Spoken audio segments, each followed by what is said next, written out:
Baiklah, sebelum ditutup, sebagaimana biasa, barangkali ada yang ingin bertanya, disilahkan.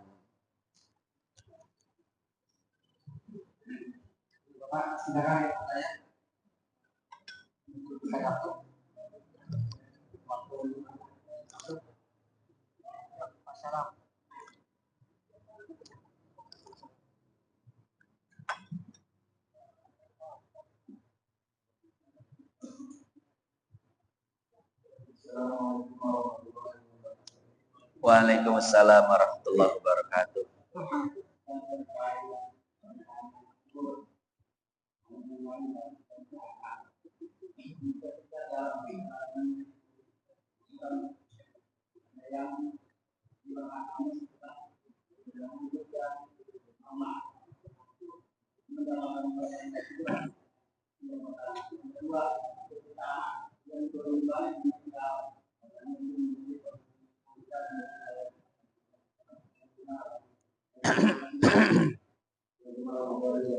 Waalaikumsalam warahmatullahi wabarakatuh.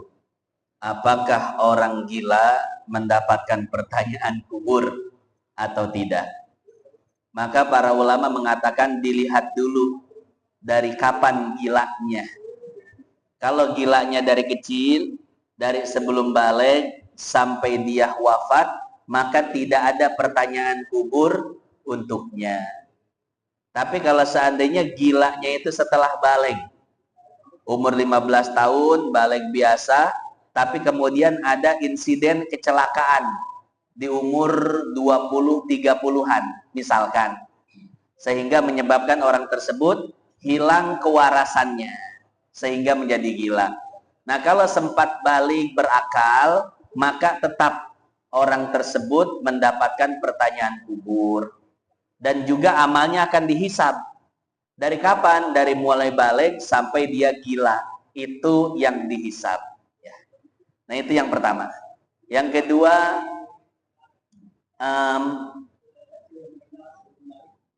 anak kecil yang meninggal sebelum balik, apakah dia menjadi pelayan-pelayan di surga? Betul, mereka akan menjadi pelayan di surga. Sebagaimana hadis Nabi Shallallahu Alaihi Wasallam yang disebutkan di dalam Musnad Abu Dawud At-Toyalisi. Ini disebutkan oleh Syekh Ibnu Hajar juga ya. Bunyi hadisnya, innahum khodamu ahlil jannah. Sesungguhnya mereka akan menjadi pelayan-pelayan di surga. Wallahu a'lam bissawab. Silahkan yang lain. Waalaikumsalam warahmatullahi wabarakatuh.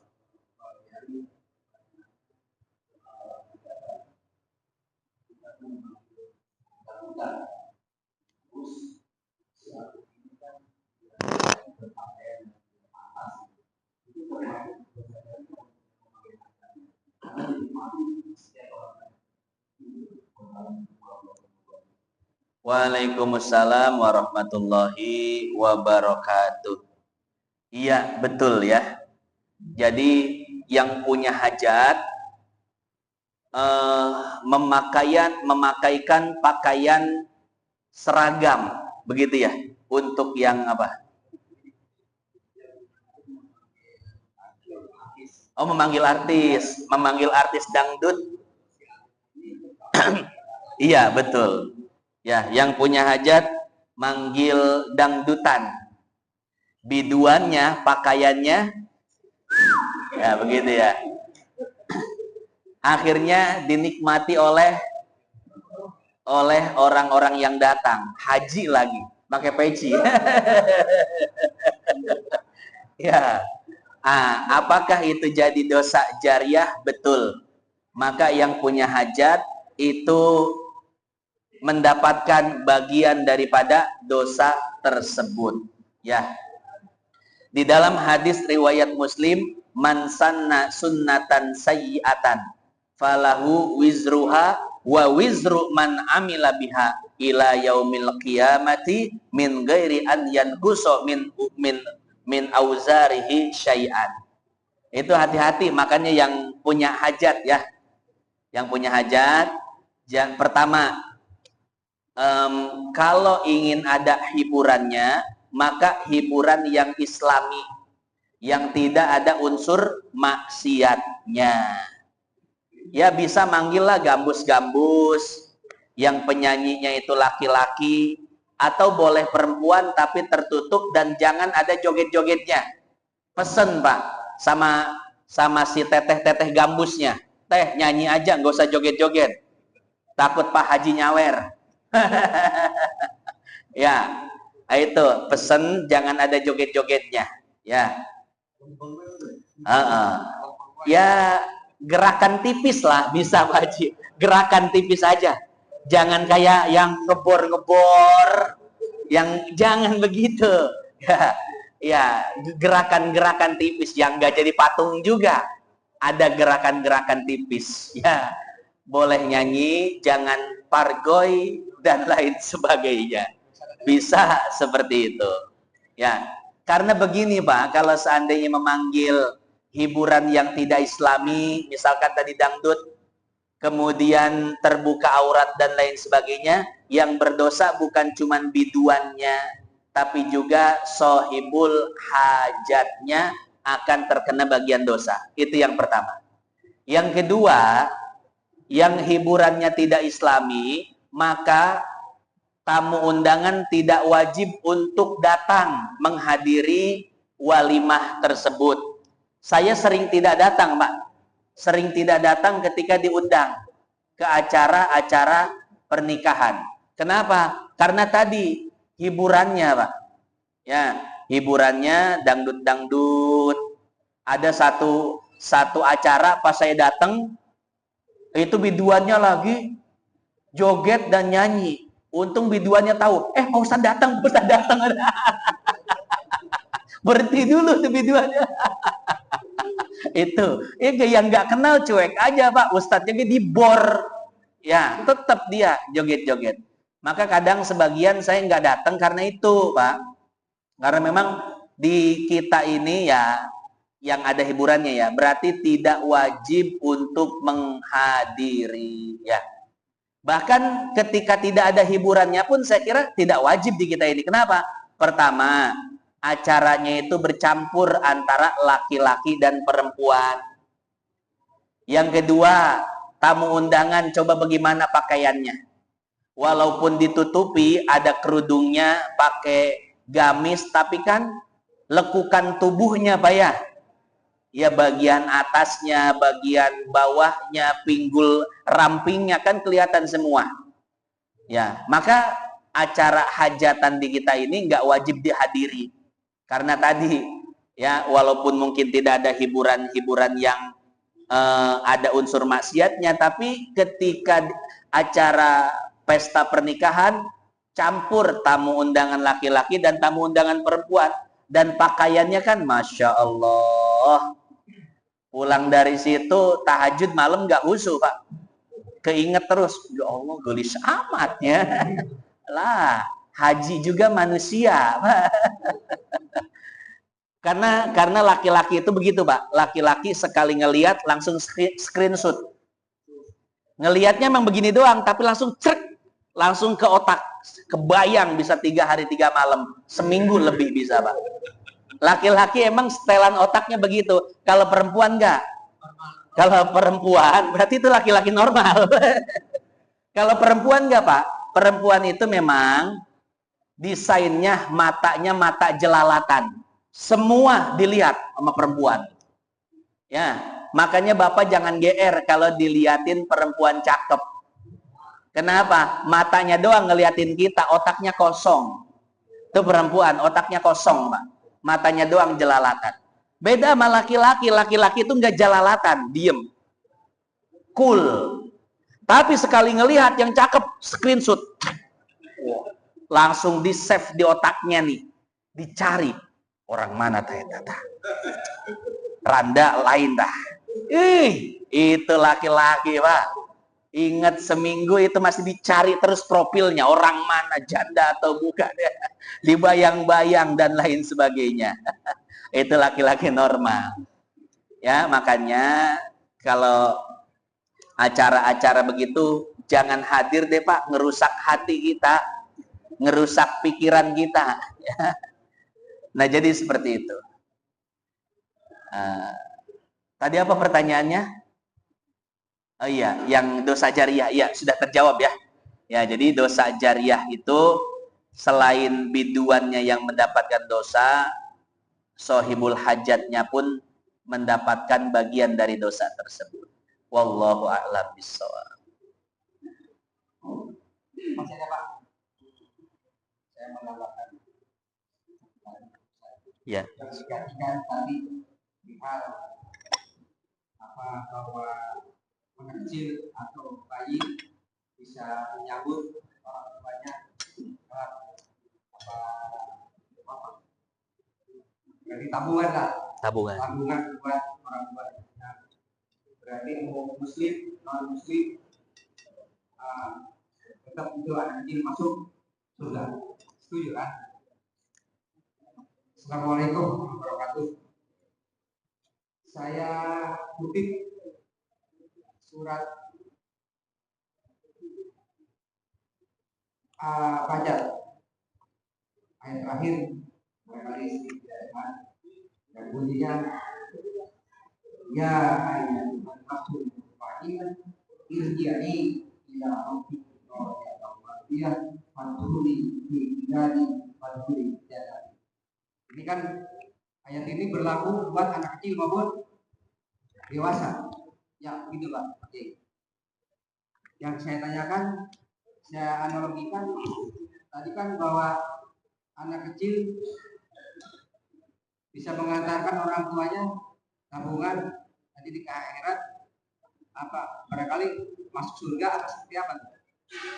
Walaupun orang tuanya non muslim, itu kira-kira apakah itu tetap bisa mengantarkan orang tuanya masuk surga untuk menyambut atas tabungan tersebut?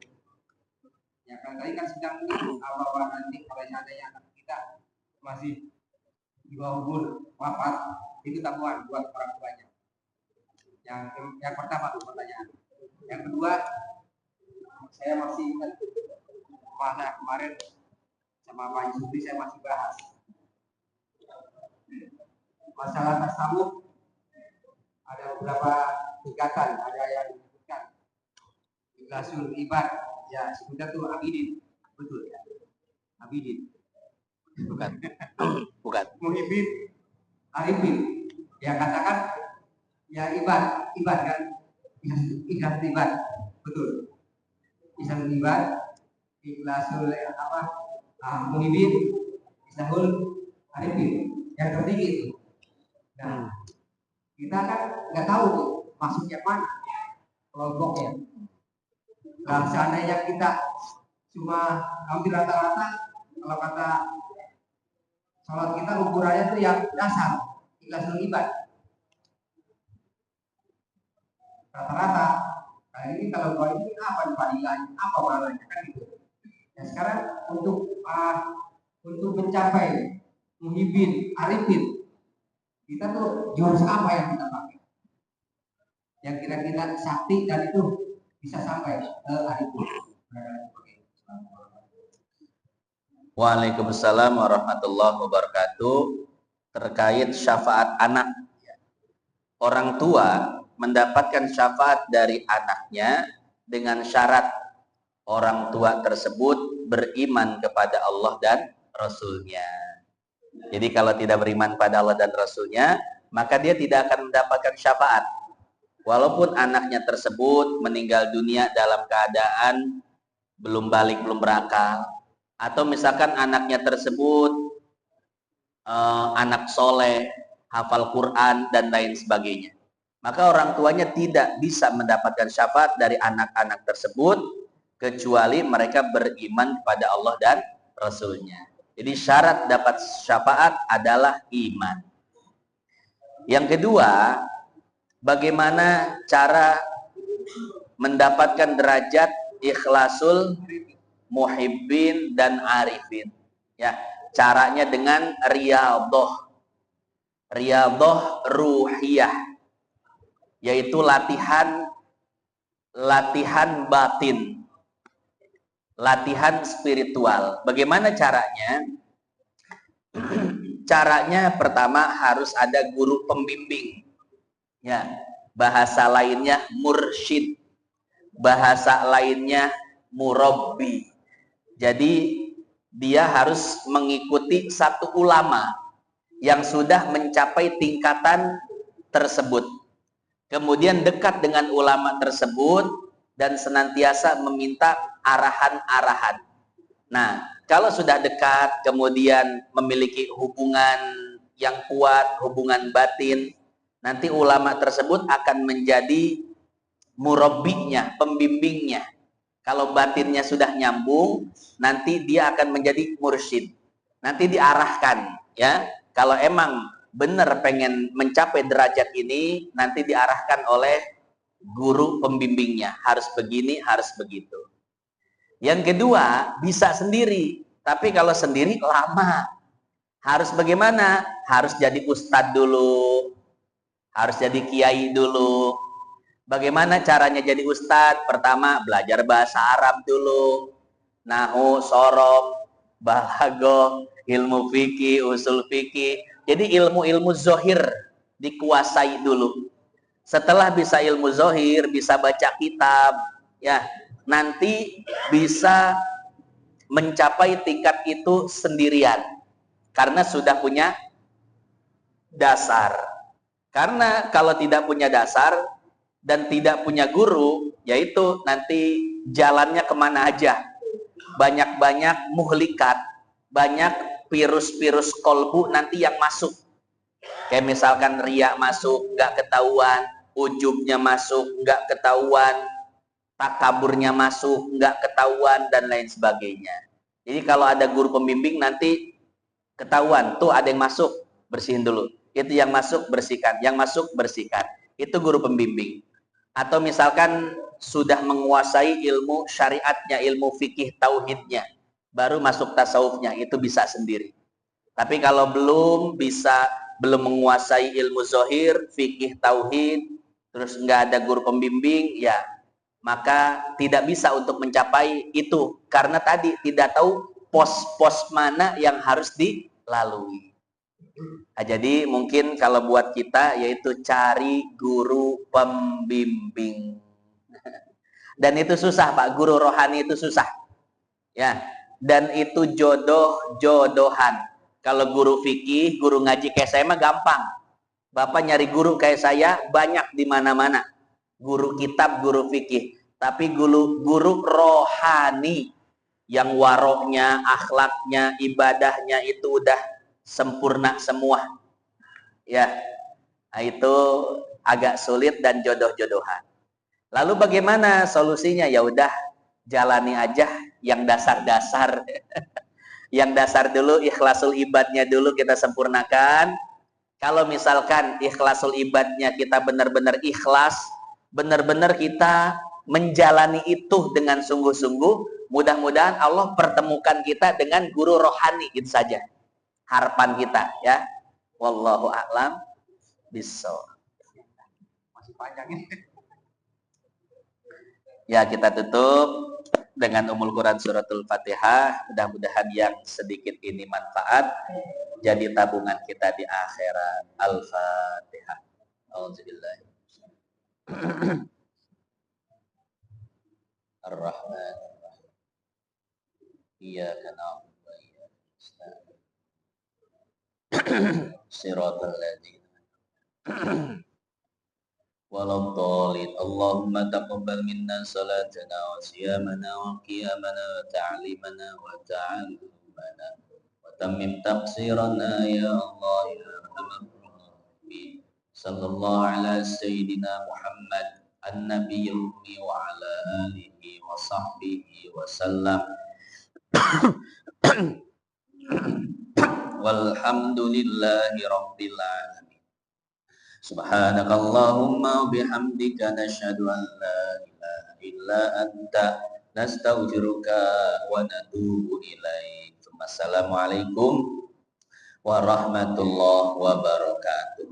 Ya Rabbana atarafna bi annana qtarafna وأننا أسرفنا على لقى أشرفنا فتب علينا توبة تغسل لكل حوبة واستر لنا العورات وآمن الروعات واغفر لوالدينا ربي ومولودينا والأهل والإخوان وسائر وكل ذي محبة أو جيرة أو صحبة والمسلمين أجمعين ربي أسمع فضلا وجودا منا بك حساب منا بالمصطفى رسولنا طه بكل سول صلى وسلم ربي عليه عدل Habbi wa alihi wa sahbi idada tasis Sohbi walhamdulil ilahi fil badi wa tanah